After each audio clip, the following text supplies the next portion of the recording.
नमस्कार, मैं हूं बृहस्पति कुमार पांडे और पिछले एपिसोड की तरह आज मैं जल जीवन मिशन यानी जेजेएम से जुड़ी एक नई जानकारी दूंगा और यह जानकारी न केवल जल जीवन मिशन से के जो छोटे-छोटे पहलू हैं उस पर प्रकाश डालेगी, बल्कि इस जानकारी के ज़रिए भी बेरोज़गारों को कैसे रोज़गार से जोड़ा जाए, इसके बारे में भी जानकारी मिलेगी। तो आज का जो विषय है वह है जल जीवन मिशन और आईएसए। आईएसए का जो फुल फॉर्म है उसको इम्प्लीमेंटेशन सपोर्ट एजेंसी के नाम से जाना जाता है। इसको शॉर्ट फॉर्म में हम आईएसए के नाम से जानते हैं। आईएसए की जो भूमिका है वह ग्राम पंचायत लेवल पर सबसे महती और सबसे महत्वपूर्ण भूमिका इसलिए है क्योंकि जो एक जल जीवन मिशन के तहत हर घर जल मुहैया कराया जाना है। इसमें जो अवेयरनेस यानी जागरूकता का पार्ट है, जागरूकता का विषय है, जिसके जरिए लोगों को जागरूक किया जाना है और स्वच्छ पेयजल उपयोगिता को बढ़ावा दिया जाना है, उसमें आईएसए ही पूरी भूमिका निभाएगी। साथ ही हर घरों में नल जल कनेक्शन दिलाने में भी मदद करेगी। तो अगर हम उत्तर प्रदेश के परिप्रेक्ष्य में बात करें तो प्रत्येक जनपदों में 1 से लेकर के 7 आईएसए का चयन किया गया है और जो ये आईएसए यानी इम्प्लीमेंटेशन सपोर्ट एजेंसियां हैं, ये आईएसए इम्प्लीमेंटेशन सपोर्ट एजेंसियां उत्तर प्रदेश सरकार द्वारा टेंडर के थ्रू चयनित की गई थी और इसमें टेंडर फाइनेंशियल और टेक्निकल टेंडर जारी किए गए थे। उसमें जिन लोगों ने क्वालिफाई किया उनको चयनित किया गया और चयन के पश्चात इनको जनपदों का आवंटन किया गया। इसमें पूरी तरीके से पारदर्शिता बरती गई थी और ये इम्प्लीमेंटेशन सपोर्ट एजेंसियां गाँव में जा करके सबसे पहला जो काम करती हैं, जो दूसरी एजेंसी द्वारा वहाँ के पेयजल स्रोतों से और पेयजल उपयोगिता से जुड़ी एक सर्वे कराई गई थी। उस सर्वे रिपोर्ट का सत्यापन यानी वेरिफिकेशन करना था। तो आईएसए का जो पहला काम है वह सत्यापन और वेरिफिकेशन करना। लेकिन उसके पहले मैं थोड़ी-सी जानकारी आपको देना चाहूँगा रोज़गार से, क्योंकि जो भी जल जीवन मिशन से जुड़ा वीडियो देखते हैं, उनको रोज़गार से जुड़ी जानकारियाँ ज़्यादा चाहिए होती हैं। तो जो आईएसए हैं इसमें भी बहुत सारे जॉब हैं, बहुत सारे वैकेंसीज़ आते रहते हैं जो पहले से कार्यरत हैं। फर्स्ट फेज़ में उनको अलग-अलग फेज़ में बाँटा गया है काम को, तो उस फेज़ में के अंतर्गत वो काम करते हैं। तो पहले हम बता दें कि जो वैकेंसियाँ हैं इसमें देखिए प्रत्येक आईएसए को एक टीम लीडर रखना है, एक क्लस्टर पर। यानी उनको 40 गाँव का एक क्लस्टर आवंटित किया गया है और इन 40 गाँव में जो गतिविधियाँ निर्धारित की गई हैं जल जीवन मिशन के तहत, वो गतिविधियाँ संपादित करने के लिए एक टीएल यानी टीम लीडर रखा गया है। इस टीम लीडर की अगुवाई में उसको गाँव के आधार पर लगभग 8 से 10 एक क्लस्टर में 8 से 10 कोऑर्डिनेटर रखने होते हैं और एक कोऑर्डिनेटर के अधीन भी ग्राम पंचायत लेवल पर कमिटी वर्कर काम करते हैं और इसके अलावा इस आईएसए में एक डाटा ऑपरेटर, एक अकाउंटेंट, इस तरीके से लगभग 15-16 लोगों की टीम एक क्लस्टर पर आईएसए में काम करती है। किसी-किसी आईएसए के पास एक-एक जनपद में 8 से 10 क्लस्टर भी हैं, तो इस तरीके से लगभग 100 से 150 लोगों की टीम एक आईएसए के अंतर्गत काम करती है, इनको अच्छी खासी सैलरी दी जाती है। तो आप अपने जनपद के जो डीपीएमओ है, जिला कार्यक्रम प्रबंधन इकाई है या एक्सईएन ऑफिस है, यानी जो अधिशासी अभियंता ग्रामीण जल निगम की ऑफिस है, वहाँ पर जाकर के आईएसए से जुड़ी जानकारी प्राप्त कर सकते हैं और आईएसए के यहाँ अगर वैकेंसीज खाली है तो उनसे संपर्क करके आप अपने अनुभव के आधार पर ज्वाइन कर सकते हैं। क्योंकि जो लोग भी इस सेक्टर में काम करेंगे, उनको सोशल सेक्टर पर अच्छी जानकारी होनी चाहिए, मास्टर ऑफ सोशल वर्क होना चाहिए, ग्रेजुएट होना चाहिए, बीकॉम होना चाहिए, एमकॉम होना चाहिए और जो ग्राम पंचायतों में कमिटी वर्कर काम करेंगे, उनकी योग्यता हाई स्कूल और इंटर है। तो इस तरीके से अपनी योग्यता के अनुसार आप पदों का चयन कर सकते हैं और आईएसए के संपर्क कर सकते हैं। अब हम आते हैं आईएसए के वर्क पर। तो जैसा कि मैं पहले बता रहा था कि आईएसए जो है वो डेटा वेरिफिकेशन का काम करेगी, जो वहाँ के मूलभूत आधारभूत सुविधाओं को लेकर के सर्वे किया गया है। इसके बाद ग्राम पंचायत में प्रधान जो है, ग्राम प्रधान है, उनकी अगुवाई में एक कमेटी बनाई जाती है जिसको वीडब्ल्यूएससी कहा जाता है, village water and sanitation committee. इसको हिंदी में पेयजल एवं स्वच्छता समिति के नाम दिया गया है। 11 से लेकर के 15 लोगों की एक समिति होती है जिसका अध्यक्ष प्रधान होता है और उसके सचिव जो है गांव में जो ग्राम पंचायत के सेक्रेटरी महोदय होते हैं वह होते हैं। इसके अलावा पंचायत के निर्वाचित सदस्य होते हैं, इसमें 50% महिलाओं और अनुसूचित जनजातियों की अनुसूचित जनजाति या अनुसूचित जाति की भागीदारी होती है। कुल मिलाकर के 15 लोगों की 11 से 15 लोगों की एक कमेटी बनती है और एक कमेटी ही निर्धारित आगे चल करके करती है कि जो पेयजल योजना है आपके यहाँ जल जीवन मिशन के अंतर्गत जो टंकी निर्माण हुआ है, जो पानी की सप्लाई घरों में हो रही है, उसका जो मासिक शुल्क है कितना लिया जाए। जो 13 कार्मिक चयनित हो रहे हैं, इनकी सैलरी क्या होगी, इनको दैनिक मजदूरी, दिहाड़ी मजदूरी पर रखा जाएगा, सारा कुछ यही ग्राम पंचायत में बनी VWSC यानी ग्राम पंचायत पेयजल स्वच्छता समिति करेगी। तो ये तो हो गई कमेटी फॉर्मेशन की बात, उसके गठन की बात। इस कमेटी के पास ही जल जीवन मिशन से जुड़ी जितनी भी निर्माण कार्य की मॉनिटरिंग है, बाद में अगर लीकेज होता है, ये सारी चीजें यही कमेटी करती है। इसके अलावा एक काम इसको गठन का जो दायित्व है, गठन कराने का जो दायित्व है वो आईसीए करता है। इसके अलावा आईसीए का एक प्रमुख काम है कि प्रत्येक माह में वो महिलाओं की एक बैठक कराए और उनको पेयजल के समुचित उपयोग यानी वाटर सिक्योरिटी प्लान के बारे में जानकारी दे और पानी का कैसे समुचित उपयोग करना है। गांव में जो मासिक आधार पर प्रत्येक कनेक्शन पर जो शुल्क निर्धारित किए गए हों उसकी जानकारी देना। इसके अलावा जल जीवन मिशन के घटक क्या है, उद्देश्य क्या है, इसके बारे में जानकारी देना है। इसी तरीके से प्रत्येक माह आईएसए को महिला और पुरुषों के साथ एक मिक्स मीटिंग करनी है। इसमें भी महिलाओं और पुरुषों की भूमिका क्या है जल जीवन मिशन में, कैसे वो अपने घरों में पानी का उपयोग करेंगे, इस पानी को पीने से फायदा क्या है, कितनी मात्रा में पानी एक व्यक्ति पर सप्लाई होगा, ये सारी चीजें जानकारी दी जाएंगी। वैसे हम आपको बता दें कि जल जीवन मिशन के तहत एक व्यक्ति पर 55 लीटर पानी दिया जाना है। उसी के अनुसार 15 साल के जनसंख्या को ध्यान में रख करके जो जनसंख्या अगले 15 सालों में बढ़ोतरी होगी उसको ध्यान में रख करके पानी की क्षमता, जो टंकी की क्षमता है उसको निर्माण किया जाता है। तो इसमें महिलाओं और पुरुषों की भागीदारी का निर्धारण करना है।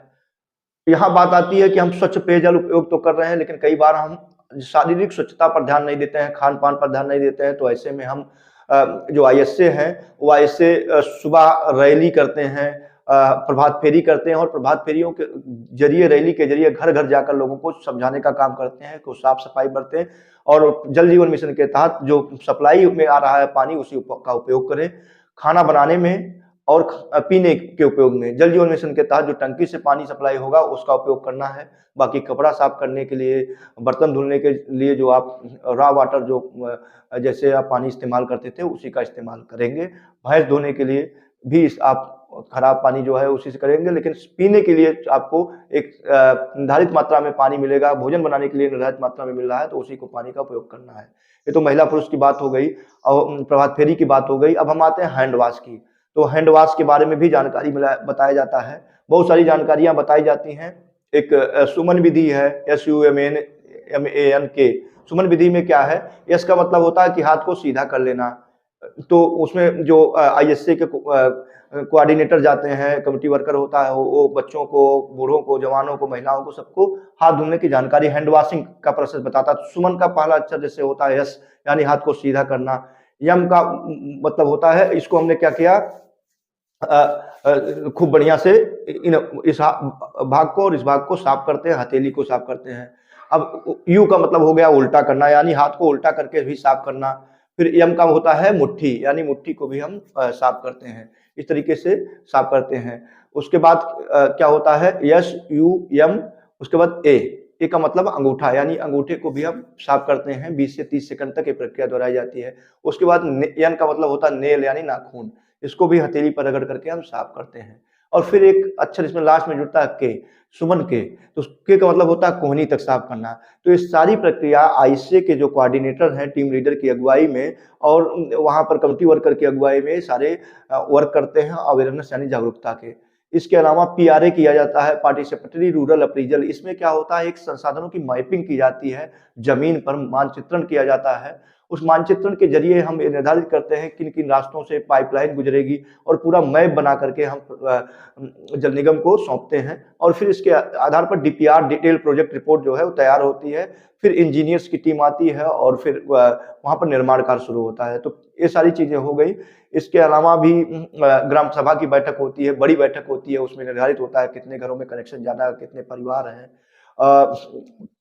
एक विलेज एक्शन प्लान बनेगा। विलेज एक्शन प्लान में पूरे 15 साल में जो पानी की जरूरत है, जो सामान्य जरूरतें हैं, स्वच्छता कितने होने चाहिए, कितने पेयजल स्रोत हैं गांव में, पूरे विलेज एक्शन प्लान में ये सारी चीजें दर्शाई जाती हैं। इसके अलावा एक और चीज आईएसए कराता है, ये सारी चीजें आईएसए कराता है ग्राम पंचायत और बीडब्ल्यूएससी के जरिए। इसके अलावा एक चीज और है वाटर सिक्योरिटी प्लान बनाना। तो वाटर सिक्योरिटी प्लान भी जो है वाटर सिक्योरिटी प्लान के जरिए जो है बताया जाता है कि जो पानी का उपयोग है कैसे हम समुचित उपयोग करें, और उसमें भी हम संसाधनों की मैपिंग करते हैं और उसके जरिए जो है हम पानी के बचत के बारे में एक प्लान बनाते हैं। तो ये सारी चीजें, सारी गतिविधियां ग्राम पंचायत में कराई जाती हैं और आईएसए की अगुवाई में होती हैं। आईएसए सारा कुछ कराने के बाद प्रत्येक परिवारों से एक सहमति लेता है कि उनको टोटी का कनेक्शन चाहिए। ये लिखित रूप में आधार कार्ड जमा करने के पश्चात प्रत्येक परिवार लिखित रूप में देते हैं। उसके बाद ये आधार कार्ड जल निगम के जरिए जो कंस्ट्रक्शन एजेंसी है उनको उपलब्ध करा दिया जाता है। फिर ई जल शक्ति पोर्टल पर इसकी फीडिंग होती है, उनको ऑनलाइन कनेक्शन दे दिया जाता है। फिर उनको उनके घरों में टोटी का कनेक्शन लगाया जाता है। टोटी का कनेक्शन लगाए जाने के बाद जैसा जानते हैं कि पानी की सप्लाई शुरू हो जाती है। उसके बाद आपको मासिक आधार पर यूजर चार्ज देना होता है। तो यह एक छोटा सा भूमिका है जो आईएसए की भूमिका है, उसके बारे में हमने बताया है। बहुत सारी भूमिकाएं हैं, एक ही पार्ट में आप ऊब भी सकते हैं और सारी चीजें भूल भी सकते हैं।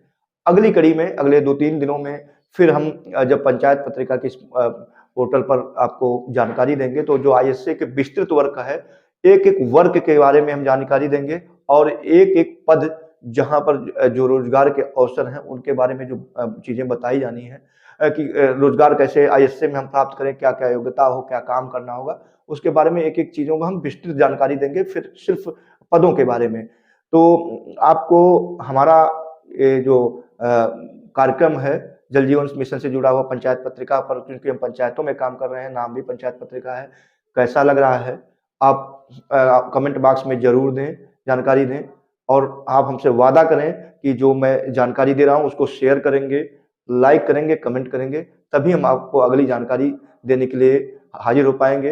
ये मेरी शर्त नहीं है, मेरा आपसे रिक्वेस्ट भी है, क्योंकि एक अच्छी जानकारी देने की कोशिश करते हैं हम लोग, भ्रामक जानकारियों से आपको छुटकारा दिलाने की कोशिश करते हैं। तो आपका भी दायित्व है कि अगर आपको अच्छी जानकारी हम दे रहे हैं तो हमें प्रमोट करें, हमारे इस चैनल को लाइक करें, पहली बार अगर आ रहे हैं तो उसको सब्सक्राइब करें, कमेंट भी करें, लोगों को अपने व्हाट्सएप के जरिए इसके लिंक शेयर करें, जिससे हम आपको अच्छी जानकारी दे पाएँ, हमारा मनोबल बढ़ पाए। और पिछले वीडियो में भी जैसा कि पंचायत पत्रिका पर जानकारी दी गई थी, बहुत सारे लोग आए, लगभग 3 से 4 हज़ार लोगों ने उसको अभी देखा है, धीरे-धीरे प्रमोट कर रहे हैं आप लोग। तो उसमें लोग अभी शेयर और कमेंट कम कर रहे हैं, तो मेरी गुजारिश है कि आप शेयर और कमेंट लाइक ज़्यादा करें, जिससे आपको भी हम अच्छी जानकारी देने के लिए हाजिर हो पाएँ। जितना ज़्यादा आप शेयर करेंगे, हम पर डे वीडियो बनाएँगे और एक-एक छोटी से छोटी चीज़ों पर वीडियो बनाएँगे। तो फिर से हम बता दें, आईएसए का मतलब होता है इम्प्लीमेंटेशन सपोर्ट एजेंसी। ये जो इम्प्लीमेंट हो रहा है, कार्यक्रम का संचालन हो रहा है, उसमें एक सपोर्ट के रूप में काम करने के लिए इसका चयन किया गया है। छोटी चीज़ों पर जानकारी देते हैं, जो शॉर्ट फॉर्म है, जेजेएम का मतलब होता है जल जीवन मिशन। ऐसे ही डीपीएमयू बना हुआ है जो मॉनिटरिंग करता है, district project monitoring management unit, यानी जिला कार्यक्रम प्रबंधन इकाई। ये पूरे कार्यक्रम का प्रबंधन करती है। इसमें जो लोग काम करते हैं उसमें एक सीबीटी कोऑर्डिनेटर होता है, capacity building and training coordinator तो होता है, जो जितनी भी जनपद में ट्रेनिंग हो रहे हैं 13 कार्मिकों के, महिलाओं के, प्रधानों के, ग्राम पंचायत सचिवों के, आशा आंगनबाड़ी के, इन सबके ट्रेनिंग की मॉनिटरिंग सीबीटी करते हैं। ऐसे ही आईएसए कोऑर्डिनेटर होते हैं, जैसे मैंने आईएसए के बारे में जानकारी दी, तो आईएसए कोऑर्डिनेटर आईएसए की मॉनिटरिंग करते हैं। इसी तरीके से डिजाइन कोऑर्डिनेटर होता है, जो टंकी बन रही है, जो पाइपलाइन बिछ रही है, जो टोटी लग रही है, उसकी डिजाइन को अप्रूव वेरिफिकेशन करते हैं। मॉनिटरिंग एंड इवैल्यूएशन कोऑर्डिनेटर होते हैं, जो पूरा वर्क चल रहा है निर्माण कार्य का, उसमें गुणवत्ता, उसमें मोरंग, गिट्टी, सरिया, इन सारी चीज़ों पर मॉनिटरिंग करते हैं। इसी तरह का एक जीआईएस कोऑर्डिनेटर होता है, जो जियोग्राफिकल इंफॉर्मेशन पर रिमोट सेंसिंग के जरिए मैपिंग करता है और बताता है कि ये टोटी कहाँ लगी है, कहाँ से पाइप बिछी है, कहाँ से रास्ता है, कहाँ पर टंकी बनी है, कहाँ पर पंप हाउस है। इन सारी चीज़ों पर भी मैपिंग करता है और मैप बना करके प्रशासन को और एसडब्ल्यू यानी पेयजल स्वच्छता मिशन को देता है। तो ये इनके पदों के बारे में भी विस्तृत जानकारी आगे देने की कोशिश करेंगे। आज मैं इसलिए बता रहा हूँ कि आपके मन में उत्सुकता रहे, आप जानने की एक ललक जगह, आप प्रश्न पूछें कि ये जीआईएस क्या होता है, इसके लिए कोर्स क्या करना चाहिए, क्योंकि जीआईएस में भी बहुत सारे स्कोप हैं। अगर आप कोर्स करते हैं तो बीएचयू जैसे यूनिवर्सिटीज में इसके कोर्स हैं। आप दूरस्थ शिक्षा से भी कर सकते हैं, मैं बता दूं, इसमें राजस्थान यूनिवर्सिटी में कोर्स है, तो ये सारी चीजें कर सकते हैं। इसके अलावा एक एमआईएस कोऑर्डिनेटर होता है डीपीएमओ में, जो मैनेजमेंट इंफॉर्मेशन सिस्टम यानी पूरे डेटा को मैनेजमेंट करता है। डाटा ऑपरेटर होता है, एक प्यून होता है, एक डिस्ट्रिक्ट कोऑर्डिनेटर होते हैं, जो खासकर रिटायर्ड डीएम या एसडीएम या एडीएम को नियुक्त किया गया है। उनको चलने के लिए सरकार की तरफ से 4 व्हीलर गाड़ियां दी गई हैं। और फिर जल निगम रूरल यानी जल निगम ग्रामीण, जहाँ पर एक्सीएन यानी अधिशासी अभियंता बैठते हैं, उनके अधीन में सहायक अभियंता यानी एई बैठते हैं, जूनियर अभियंता बैठते हैं, जो जूनियर इंजीनियर होते हैं, जेई कहा जाता है। इस तरीके से इसका पूरा ढांचा है। और जनपद स्तर पर डीडब्ल्यूएसएम बना हुआ है। डीडब्ल्यूएसएम का क्या काम है? डिस्ट्रिक्ट वाटर सैनिटेशन मिशन, ये जो है इसके अध्यक्ष डीएम साहब होते हैं, और इसके अधीन फिर पूरा ढांचा बना है, अलग अलग पद हैं, अलग अलग चीजें निर्धारित की गई हैं, जो पूरे चीजों को अप्रूव करती है, चाहे वो टंकी निर्माण हो, पाइप बिछना हो, कनेक्शन लेना हो, सारी चीजों को। तो कोशिश किया है मैंने आज आपको संक्षेप में बहुत सहज शब्दों में जानकारी देने की, भ्रामक चीजों से बचाने की। आप अगले वीडियो को शेयर करें, और आशा करता हूं कि आप अगर इस वीडियो को 2000 शेयर और 10,000 लाइक तक पहुंचाते हैं, तो मेरा वादा है कि आपको इसमें जो रोजगार से जुड़े हुए अवसर हैं, उस पर मैं लगातार प्रतिदिन आपको जानकारी देने की कोशिश करूंगा। धन्यवाद।